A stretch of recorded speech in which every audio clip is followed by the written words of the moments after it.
ছোটবেলায় কম বেশি আলাদিন ও তার জাদুর প্রদীপের কাহিনী আমরা সবাই শুনেছি। সেই রূপকথার গল্পকে নিয়ে আজকে হাজির হয়েছি আপনাদের মাঝে। 2019 সালে মুক্তি পাওয়া আলাদিন মুভিটিতে তুলে ধরা হয়েছে কিভাবে ছোটখাটো এক ছিচকে চোর সেই রাজ্যের রাজকুমারীকে নিজের ভালোবাসায় মুগ্ধ করে তোলে এবং বিশালাকার শক্তিশালী জিনের সাহায্য নিজের স্বপ্নগুলোকে পূরণ করে।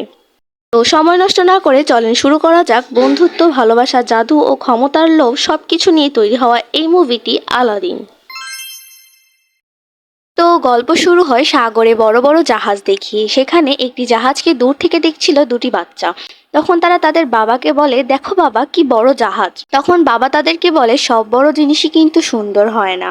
এই জাহাজই আমাদের কত বড় বড় ঝড় থেকে রক্ষা করেছে, চলো তোমাদেরকে একটি গল্প শোনাই। তখন বাবা তাদেরকে আলাদিনের গল্প বলতে শুরু করে। গল্পে অ্যারাবিয়ান রাজ্যের আলাদিন নামক এক যুবক ও তার বানর আবুকে নিয়ে এদিকে সেদিকে ঘোরাঘুরি করছিল। তখন এক মেয়েকে লক্ষ্য করে এবং তারা তার সাথে কথা বলে।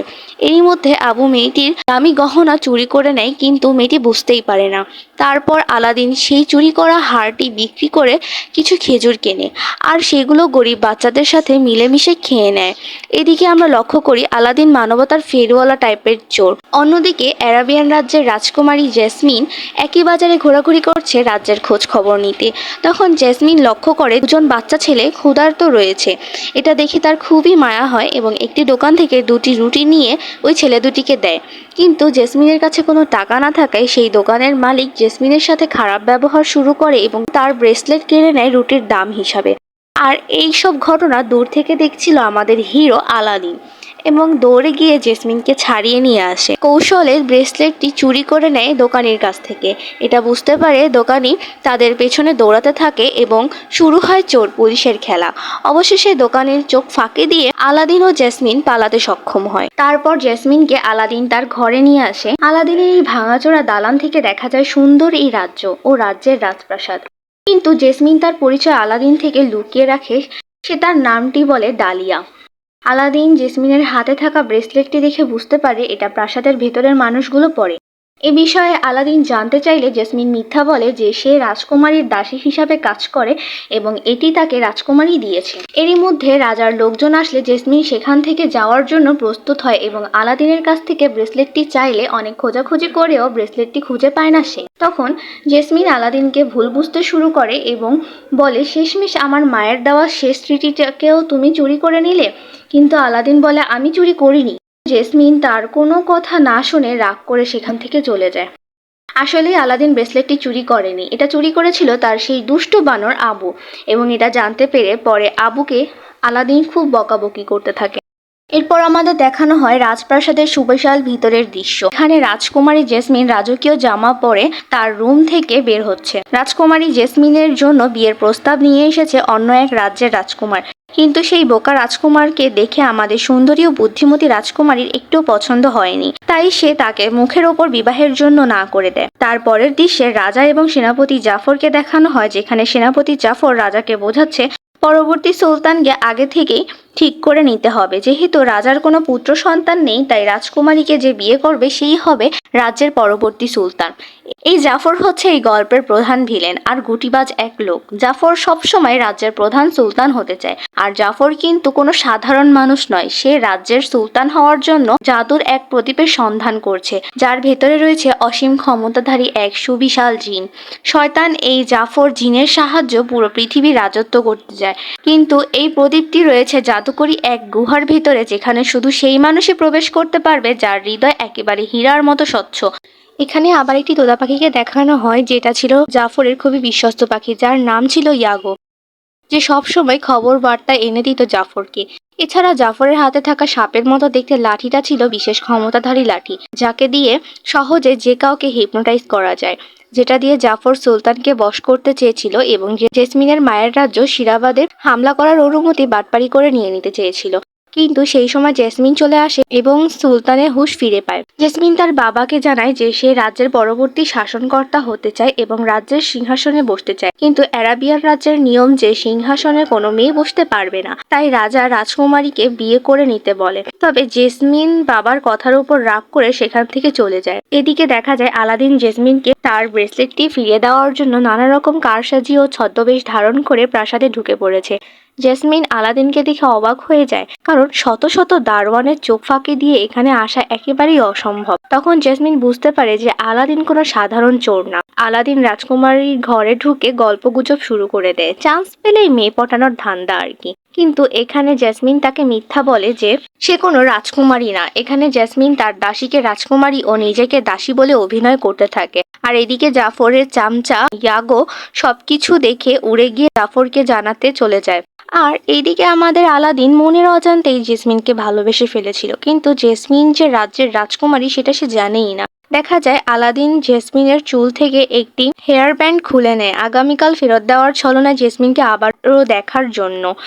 যাই হোক, পাখির কথা শুনে জাফর আরো সেনা পাঠিয়ে দেয়, যেখানে আলাদিনকে দেখতে পেয়ে জাফর বলে, তুমি যার সাথে কথা বলেছো সেই হচ্ছে অ্যারাবিয়ান রাজ্যের রাজকুমারী জেসমিন। আলাদিন তো খুব অবাক হয়।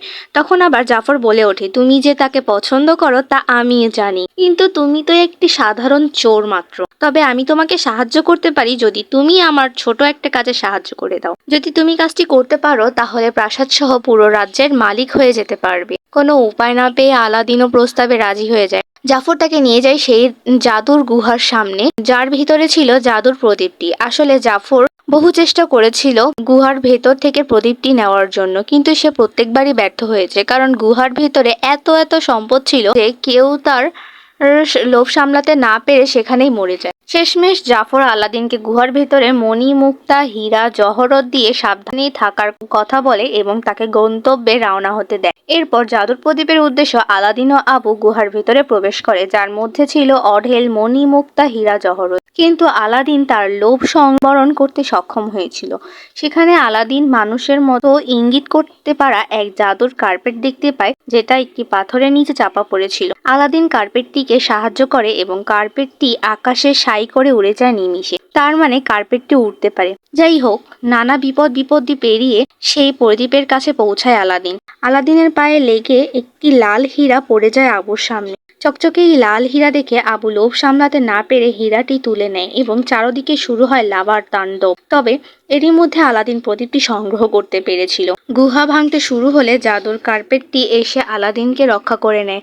অনেক কষ্ট করে একটি পাথরের আশ্রয় নিয়ে ঝুলে থাকে সে। সেখানে আশ্রয় নিলেও সেখানে এসে হাজির হয় জাফর, আর আলাদিনকে বাঁচানোর শর্তে তার কাছ থেকে সেই জাদুর প্রদীপটি চায়। সরল মনে আলাদিনও প্রদীপটি দিয়ে দেয়, কিন্তু বাটপার এই জাফর এখনো বাটপারি করে, লাথি মেরে আলাদিনকে নিচে ফেলে দেয়। তবে আবু কিন্তু ঠিকই কৌশলে প্রদীপটি চুরি করে নেয়। এছাড়া জাদুর প্রদীপটি আবারও আলাদিনকে বাঁচিয়ে নেয়। কিন্তু দুর্ভাগ্যবশত গুহার মুখ বন্ধ হয়ে যায়, বের হওয়ার কোনো পথই নেই। কোনো উপায় না পেয়ে আবুর সাথে গল্প করতে থাকে। সেই সময় দেখতে পায় প্রদীপটি অনেক ধুলাবালি লেগে আছে, তাই সেটি পরিষ্কার করতে গিয়ে প্রদীপে ঘষা দিলে প্রদীপটি থেকে বেরিয়ে আসে এক বড় নীল বর্ণের জিন, যার নাম ছিল জিনি। জিনি আলাদিনকে জানায় সে 1000 বছর ধরে এই প্রদীপের ভেতরে বন্দী ছিল। নানা রকম কাণ্ড কারখানা ও গান বাজনার সাথে আলাদিনকে তার পরিচয় দেয় জিনি। জিনি জানায় এখন থেকে আলাদিন তার মালিক এবং সে তার গোলাম। সে আলাদিনের 3টি ইচ্ছে পূরণ করতে পারবে। প্রত্যেকটি ইচ্ছের সাথে তাকে বলতে হবে আমি চাই এবং প্রদীপে ঘষা দিতে হবে। এখানে আবার জানিয়ে দেয় কিছু কাজ সে করতে পারবে না, যেমন কারো মনে ভালোবাসা সৃষ্টি করা, মৃত ব্যক্তিকে জীবিত করা ইত্যাদি। এই সব কিছু জানার পর আলাদিন জানায় সে এই গুহার ভেতর থেকে বের হতে চায়। জিনি তার কথা মতো সবাইকে গুহা থেকে বের করে নিয়ে আসে। আলাদিনের ইচ্ছা যিনি পূরণ করেছে, আমার ইচ্ছা না হয় আপনারাই পূরণ করে দেন। তাহলে দেরি না করে ভিডিওতে একটি লাইক, কমেন্ট ও সাবস্ক্রাইব করে আমার চ্যানেলকে গ্রো করতে সাহায্য করুন। গুহা থেকে বেরিয়ে আলাদিন অনেক খুশি হয় এবং জিনিকে প্রশ্ন করে, আমার সব ইচ্ছা কি আমাকে এখনই চাইতে হবে নাকি পরে চাইলেও হবে? জিনি বলে, তোমার যখন ইচ্ছা তুমি তখনই চাইতে পারো। আলাদিন আবার বলে, তোমাকে এভাবে নিয়ে তো যাওয়া যাবে না, সবাই দেখলে সমস্যা হবে। তখন দুষ্ট এই জিন জাদুর মাধ্যমে রূপ বদল করে আলাদিনকে বলে, এবার ঠিক আছে আকা। যিনি এবারে আলাদিনের দ্বিতীয় ইচ্ছে জানতে চায়। তখন আলাদিন বলে, দ্বিতীয় ইচ্ছে? আমার তো 3টি ইচ্ছেই বাকি আছে, কারণ প্রথম ইচ্ছাটি তো আমার ছিল না, সেটা ছিল আবুর। বিষয়টি তদন্ত করে যিনি দেখে আসলেই ঘটনাটি সত্য, প্রদীপে ঘষা আবু দিয়েছিল। যাই হোক, আলাদিন বুঝতে পারছিল না যে সে জিনের কাছে কি চাইবে। তখন সে জিনকে প্রশ্ন করে, আচ্ছা তোমার কাছে যদি এরকম সুযোগ থাকতো তাহলে তুমি কি চাইতে? তখন জিনি জানায়, বন্দি দশায় মানুষের গোলামি করতে আমার আর ভাল লাগে না, তাই আমি তখনই মুক্তি হতে পারবো যখন আমার কোনো মালিক নিজের একটি ইচ্ছা দিয়ে আমাকে মুক্ত করে দেবে। দয়ালু আলাদিন বলে, আমার শেষ ইচ্ছা দিয়ে আমি তোমাকে মুক্ত করব। জিনি বলে, সে না হয় করো, কিন্তু আপাতত তোমার প্রথম ইচ্ছাটি বলো। তখন আলাদিন বলে, আমি একটা মেয়েকে অনেক ভালোবাসি। জিনিও খুব আগ্রহ নিয়ে প্রেমের কাহিনী শুনতে থাকে। তারপর কাহিনী শুনে জিনি বুঝতে পারে আলাদিনের প্রথম ইচ্ছে হলো সে রাজকুমার হতে চায়। তখন আলাদিন প্রদীপ ঘষে বলে, আমি ধনী রাজকুমার হতে চাই। হুকুম পাওয়া মাত্রই জিনি আলাদিনকে রাজকুমার বানানোর কাজে শুরু করে দেয়। যিনি প্রথমে আলাদিনকে এক রাজকীয় পোশাক পরিয়ে দেয় আর জানায়, এখন থেকে তোমার নাম হলো রাজকুমার আলী। বানর আবুকে এক বিশাল বড় হাতি বানিয়ে দেয় আর রাজ্যের নাম দেয় আবাবুয়া। এরপর দেখানো হয় অ্যারাবিয়ান রাজ্যে নাচ গান সোনা গহনা বিশাল সেনা নিয়ে হাজির হয় আবাবুয়ার রাজকুমার আলী, মানে আমাদের আলাদিন আর কি। নেচে গিয়ে সবাইকে মুগ্ধ করে তোলে। এত ধনী রাজকুমার আগে কখনো দেখেনি এই অ্যারাবিয়ান রাজ্যের লোকজন। কিন্তু রাজকুমারীর সাথে দেখা করার সময় আলাদিন প্রজাদের মতো আচরণ করতে শুরু করে। যিনি পাশ থেকে আলাদিনকে সাবধান করলেও আলাদিন বোকার মতো সব কাজ করতে থাকে। এসব দেখে জেসমিনের যাও একটু আগ্রহ ছিল তাও সব হারিয়ে ফেলল। এত এত সোনা গহনা উপহার দেখে তাদের প্রস্তাবে না করে দেয়, কারণ লোভ দেখিয়ে তাকে বিয়ে করা যাবে না। জেসমিন আরো বলে, তারা কি মনে করেছে টাকার বিনিময়ে সে কি তাকে কিনতে পারবে? এসব বলে সে চলে যায়। আর এদিকে আমাদের জিনি তো আলাদিনের বোকামির জন্য বকাঝকা করতে থাকে আলাদিনকে। তবে রাজকুমারী রাজি না হলেও সুলতান কিন্তু আলাদিনকে বেশ পছন্দ করেছে। তাই প্রথমবার রাজকুমারীকে পটাতে না পারে রাজামশাই তাকে দ্বিতীয়বার সুযোগ করে দেয় এবং আলাদিনকে প্রাসাদে থাকার অনুমতি দিয়ে দেয়। কিন্তু জাফরের আলীকে দেখে সন্দেহ হয়, কারণ আবাবুয়া রাজ্যের নাম সে আগে কখনো শুনেনি।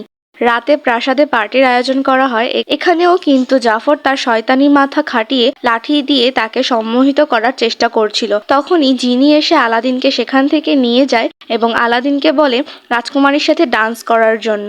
আলাদিন জানায়, আমি তো নাচতে পারি না। তখন জিনি জাদু করে আলাদিনকে পাগলের মতো নাচাতে থাকে। সবাই নাচ দেখে অবাক হয়ে যায়। নাচ দেখে জেসমিনও কিন্তু মনে মনে ঠিকই ইমপ্রেস হয়ে যায়। দৃশ্য পরিবর্তন হয়, যেখানে আলাদিন জিনিকে বলে, কি করা যায় বলো তো? জিনি বলে, আমি কি জানি, ভালোবাসা প্রেম এসব বিষয়ে আমার কিছু করার নাই, যা করার তোমাকেই করতে হবে। এরপর আলাদিন তার জাদুই কার্পেটের সাহায্যে উড়ে যায় জেসমিনের কাছে। জেসমিন বলে ওঠে, আরে তুমি এখানে আসলে কিভাবে? আচ্ছা, তোমার রাজ্য কোথায়? আমি তো ম্যাপে আবাবুয়া রাজ্য কোথাও খুঁজে পেলাম না।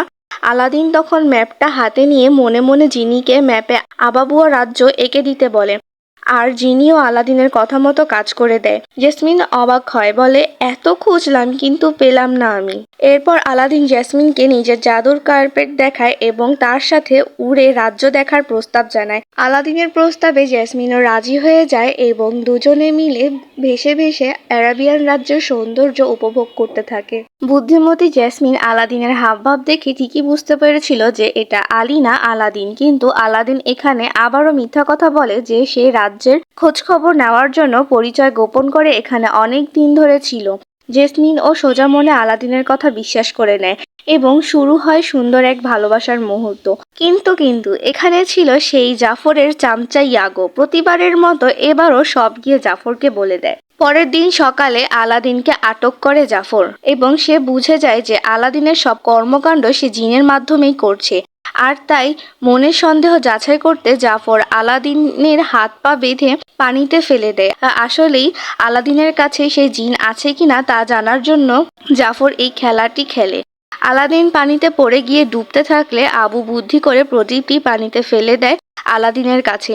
বহু চেষ্টা করে জিনিকে প্রদীপ থেকে বের করলেও আলাদিন নিঃশ্বাস নিতে না পারার কারণে জ্ঞান হারিয়ে ফেলে ও জিনিকে নিজের ইচ্ছা জানাতে পারে না। যেহেতু জিনি ও আলাদিন ভালো বন্ধু হয়ে উঠেছিল, তাই মালিক নয় বন্ধু হিসাবে আলাদিনকে পানি থেকে বাইরে নিয়ে যেতে সে বুদ্ধি করে একটি কাগজে সই করিয়ে নেয় দ্বিতীয় ইচ্ছে হিসাবে এবং আলাদিনকে বাঁচিয়ে নেয় জিনি।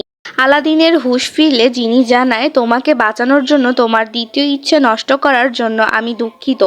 আলাদিন বলে, তুমি যে আমার জীবন রক্ষা করেছ এটাই অনেক। সুস্থ হয়ে উঠলে আলাদিন জাফরকে আটক করতে যায় এবং জাফরের সব কৃতকর্ম ফাঁস করে দেয়। কিন্তু এখানে আবার জাফর জাদুর লাঠির সাহায্যে সুলতানকে বশ করার চেষ্টা করছিল। আলাদিন বিষয়টিকে লক্ষ্য করে এবং জাফরের কাছ থেকে লাঠিটিকে নিয়ে এক বাড়ি দিয়ে ভেঙে ফেলে। জাফরকে গ্রেফতার করে জেলে পাঠানো হয়। সুলতান আলাদিনের উপর খুশি হয় এবং জেসমিন ও আলাদিনের বিয়ে ঠিক করে দেয়। আলাদিন তো খুশিতে আত্মহারা হয়ে ওঠে, কারণ অবশেষে তার ইচ্ছা পূরণ হতে যাচ্ছে। যাক, দৃশ্য পরিবর্তন হলে আমরা দেখতে পাই যিনি আলাদিনকে উপদেশ দিচ্ছে জেসমিনকে সব সত্য কথা জানাতে, কিন্তু আলাদিন কোনোভাবেই বিষয়টিতে রাজি হচ্ছে না, কারণ তার ভয় যে সত্য জানলে জেসমিনকে হারিয়ে ফেলবে আলাদিন। এখন যিনি আলাদিনের ওপর অভিমান করে, কারণ সে চেয়েছিল আলাদিন যেন সবসময় সত্য পথে চলে, কিন্তু আলাদিনের কথায় কষ্ট পেয়ে সে রাগ করে প্রদীপের ভেতরে চলে যায়। অন্যদিকে জাফরের পাখি কোনোভাবে চাবি পেয়ে জাফরকে জেল থেকে ছাড়িয়ে আনে। প্রথমেই জাফর রূপ পরিবর্তন করে আলাদিনের কাছ থেকে কৌশলে প্রদীপটি চুরি করে নেয়। পরের দৃশ্যে আমাদের দেখানো হয় আলাদিন নিজের ভুল বুঝতে পেরেছিল এবং আলাদিন সিদ্ধান্ত নেয় যে জেসমিনকে সব সত্য কথা বলেই সে তাকে বিয়ে করবে। জিনিরও অভিমান ভাঙাতে প্রদীপ বের করতে গিয়ে দেখে সেখানে প্রদীপটি নেই। আর এদিকে জাফর প্রদীপটি পেয়ে প্রদীপে ঘষা দেয়, বেরিয়ে আসে বিশালাকার জিন। জিনি তো অবাক, কারণ সে দেখতে পায় তার মনিব আলাদিন নয় বরং জাফর। জিনির তো মন খারাপ হয়ে যায়, কিন্তু তার কিছু করার নেই, কারণ প্রদীপ যার জিনিও তার। এরপর জাফর প্রাসাদে ফিরে জিনিকে তার প্রথম ইচ্ছা জানায় যে সে এই রাজ্যের সুলতান হতে চায়। জিনিও মালিকের কথা মতো জাফরকে সুলতান বানিয়ে দেয়। জাফর সুলতান হওয়ার সাথে সাথেই রাজকুমারী ও সুলতানকে গ্রেফতার করার হুকুম দেয়। সেনাপতি মন থেকে না চাইলেও বাধ্য হয়ে তাদের গ্রেফতার করতে হয়, কিন্তু জেসমিন তো হার মানার লোক নয়। অনেক চেষ্টা করে সে সেনাপতিকে বোঝাতে সক্ষম হয় যে জাফর নয় বরং তার বাবাই হচ্ছে আসল সুলতান। জেসমিন সেনাপতিকে বলে, হয় তুমি আইন মেনে অন্যায় করবে, না হয় তুমি সত্যকে জয় করবে। সেনাপতি নিজের ভুল বুঝতে পারে এবং জাফরকে গ্রেফতার করার আদেশ দেয়। শয়তান জাফর কি এত সহজেই পরাজয় মেনে নিবে? সে আবার প্রদীপে ঘষা দেয় ও জিনিকে দ্বিতীয় ইচ্ছা জানায় যে সে পৃথিবীর সবচেয়ে বড় জাদুকর হতে চায়। জিনিও বাধ্য হয়ে তার ইচ্ছা পূরণ করে দেয়, আর জাফর হয়ে ওঠে জাদুকর জাফর। তার হাতে থাকা লাঠিটা দিয়ে জাদু করে সেনাপতিকে সে গায়েব করে দেয়। এদিকে আলাদিন কোনোভাবে প্রাসাদে ঢুকে পড়ে। ঘটে যাওয়া পরিস্থিতি ও সবকিছু দেখে আলাদিন বুঝতে পারে প্রদীপটি পেয়ে জাফর রীতিমতো অত্যাচার শুরু করে দিয়েছে। তাই আলাদিন লুকিয়ে প্রদীপটি নিতেই যাবে, তখনই জাফর আলাদিনকে দেখে নেয় আর আলাদিনের সকল সত্য জেসমিনকে জানিয়ে দেয় যে আলাদিন কোনো রাজকুমার না বরং সে ছোটখাটো এক ছিচকে চোর, এবং জাদুর সাহায্য জাফর আলাদিনকে বরফের দেশে পাঠিয়ে দেয়। আলাদিনের সাহায্যের জন্য জিনি জাদুর কার্পেটটিকে তার কাছে পাঠিয়ে দেয়। জাফরের আবার নতুন শখ, রাজকুমারীকে বিয়ে করতে চায় সে, আর রাজকুমারী তো কোনোভাবেই তাকে বিয়ে করবে না। তাই জাফর সুলতান ও দাসী ডালিয়াকে অত্যাচার করতে শুরু করে। তখনই তাদের জীবন বাঁচাতে জেসমিন রাজি হয়ে যায় বিয়ের জন্য। এদিকে কার্পেটটি পৌঁছে যায় আলাদিনের কাছে এবং তাকে বাঁচিয়ে ফেরত নিয়ে আসে। বিয়ের আসর জমেছে। ঠিক বিয়ের আগ মুহূর্তে জেসমিন দেখতে পায় দূর আকাশে আলাদিন ও তার জাদুর কার্পেট নিয়ে আসছে। তাই সে বুদ্ধি করে কৌশলে জাফরের কাছ থেকে প্রদীপটি ছিনিয়ে নিয়ে এক দৌড় দিয়ে কার্পেটে উঠে পড়ে। পালিয়ে যেতে থাকে তারা, কিন্তু জাফর তো ছেড়ে দেওয়ার লোক না। সে নিজের পাখিটিকে জাদু করে বিশাল এক ড্রাগনে পরিণত করে এবং তাদের পেছনে লাগিয়ে দেয় এবং ডেকে আনে বিশাল এক ভয়ঙ্কর ঝড়। চারদিকে অন্ধকার। আলাদিন পাখির সাথে লড়াই করে পেরে উঠছে না। এক পর্যায়ে আলাদিন জাফরের জাদুর সাথে আর না পেরে ওঠায় জাফর তাদেরকে ধরে ফেলে আর নিজের প্রশংসায় পঞ্চমুখ হয়ে ওঠে। একসময় সে বলেই ওঠে, পুরো মহাজগতের জাফরই একমাত্র মহা ক্ষমতাশালী। আলাদিন বুদ্ধি করে বলে যে না, তুমি সবচেয়ে শক্তিশালী নও, কারণ জিনি সবসময় তোমার থেকে উপরে থাকবে, তুমি জিনির পরে। জাফর রাগে আক্রোশে জিনির কাছে তার শেষ ইচ্ছা জানায় এবং আদেশ দেয় সে তাকে পৃথিবীর সবচেয়ে শক্তিশালী জিন বানিয়ে দিতে। এটা ছিল জাফরের সবচেয়ে বড় ভুল। জিনি বুঝতে পারে এটি আলাদিনের খেলা এক কঠিন চাল, তাই সে জাফরের কথা মতো তাকে বড় শক্তিশালী জিনে পরিণত করে দেয়। আর সেই সাথে জাফরের দু হাতে দুটি সোনালী হাতকড়া চলে আসে। জাফর তো কিছুই বুঝতে পারছিল না। তখন জিনি বলে ওঠে, জিনরা কখনো নিজের ইচ্ছা মতো কোনো কিছু করতে পারে না যতক্ষণ না তার মালিক তাকে কোনো আদেশ দেয়। সেই সাথে আমরা একটি নতুন প্রদীপ দেখতে পাই। সেই প্রদীপে 1000 বছরের জন্য জাফরকে বন্দি করে দেয় জিনি এবং প্রদীপটিকে বহু দূরে পাঠিয়ে দেয়। এর ফলে সব আগের মতোই স্বাভাবিক হয়ে ওঠে। তিনি আলাদিনকে বলে তার তৃতীয় ইচ্ছে জানাতে। বেশ কিছুক্ষণ চিন্তা ভাবনা করে আলাদিন বলে সে চায় জিনি তার বন্দিদশা থেকে মুক্তি হয়ে যায়, যাতে জিনিকে আর কারো দাসত্ব করতে না হয়। আলাদিনের ইচ্ছা শোনার পর জিনি মুক্ত হতে শুরু করে এবং জিনি স্বাভাবিক মানুষে পরিণত হয়। জিনি ইমোশনাল হয়ে আলাদিনকে জড়িয়ে ধরে এবং ডালিয়াকে বিয়ের প্রস্তাব জানায়। জিনি জিন হলেও তো তার ভালোবাসার কমতি ছিল না। শেষমেশ আলাদিনকে জিনি ও তার বাবা মেনে নেয় আর ওদের বিয়ের দৃশ্য দেখানোর মধ্য দিয়ে এই গল্পটির ইতি ঘটে। মুভির দৃশ্য ফিরে আসে যেখান থেকে শুরু হয়েছিল এই সুন্দর গল্পটি। আর এখানে যে মানুষটি বাচ্চাদের গল্প শোনাচ্ছিল সেই হলো আমাদের গল্পের জিনি। আর বাচ্চা দুটি হলো জিনি ও ডালিয়ার বাচ্চা। এই দৃশ্যটির মধ্য দিয়ে মুভিটি এখানে শেষ। তো বন্ধুরা, এই মুভির এক্সপ্লেনেশন তোমাদের কাছে কেমন লাগলো তা অবশ্যই কমেন্ট বক্সে জানাবে। আল্লাহ হাফেজ।